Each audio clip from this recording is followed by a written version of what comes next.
So here I want to look at um, United States civilians. So we have here something going on where the United States federal government, the agency, does hire civilians to do work that it can't, that the military can't do.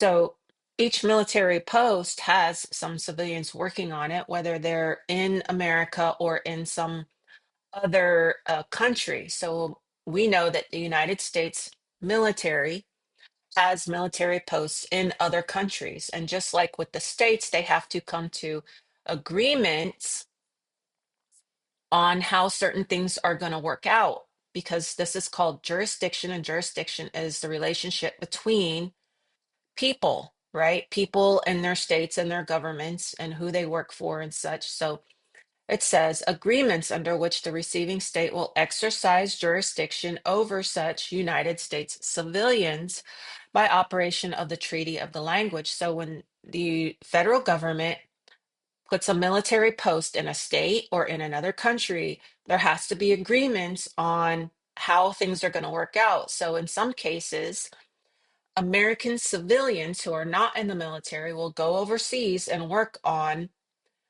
federal post of the United States with the military. Sometimes it's not a military post. Sometimes it's a an office, like a consul office or a magistrate's office in another country.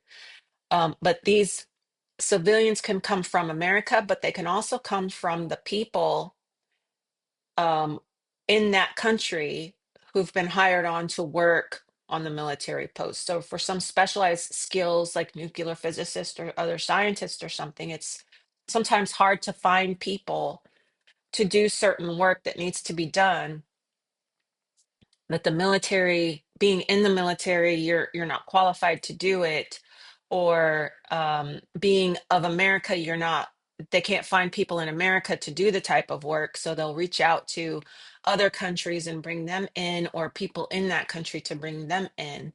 So in some countries there's agreements between how many civilians are going to be working on the military post because a country wants to increase its economy.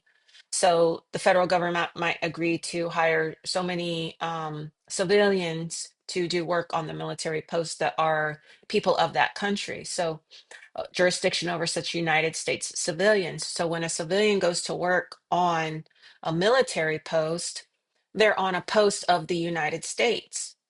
They're in service to the United States. They're employed by the United States. So while they're at work, they may be called a United States civilian.